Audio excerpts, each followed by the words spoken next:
علی وسیله منو داد دست تو بیا علی کیه؟ من نمیشناسم. داد دست تو به من گفت میدم به این کلا پسر کلا داره. زنگ بزن بیاد. من چی میگی؟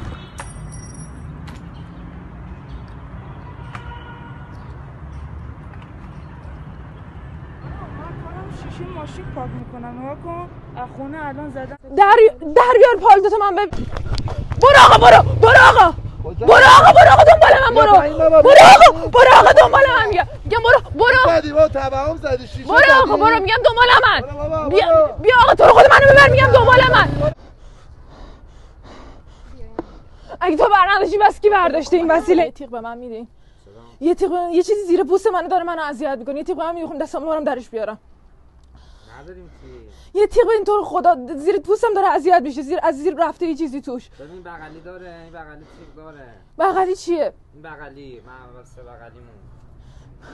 شما این همه وسیله دارین یه تیغ نداره من اینو سری درش بیارم داره اذیتم میکنه. خواهش میکنم. ندارم. چاقو ندارین؟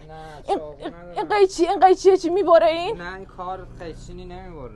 نه این قیچی تاش شده. یه تیغ بدین به من. تیغ ندارم آخه. خواهش میکنم. ندارم تیغ. داره زیر پوستم اذیت میکنه. ببینی؟ ببین همسایه ببینی داره این بغلیه. من رومو کردم اونور دست کردی تو کیف من؟ من رومو کردم اونور تو دست کردی تو کیف من؟ برو بابا حالت خوش نیست تو اما میگم دست کردی تو کیف من یه وسیله داشتم الان نیست. برو بابا اسکل پله. اسکل بلش احمد تو درست صحبت کن. تو چرا کیفتو گذاشتی رو نیمکت که رفتم کفشمو درست کردم من. کفشتو درست کردی نمیتونستی حواست به کیفت باشه؟ خب دست کردی بده وسیله رو لازم دارم با تو حرف میزنم. برو اون بر خودم روزی رو دیگه اول. من یه وسیله داشتم وسیلم خیلی مهمه برداشتی بهم بدش. به درک درست صحبت کن. میگم درست صحبت کن پشیمون میشی. پایپتو گم کردی برو اون بابا اون بر. خب برداشتی بده دیگه. بده من حوصله ندارم خطاطی میکنم. بده.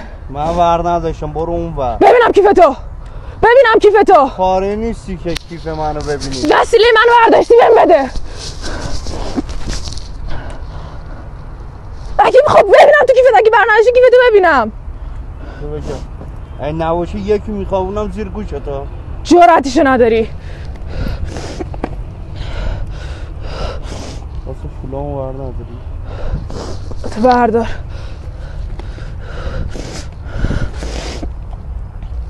تو جیب کاپشنت گذاشتی؟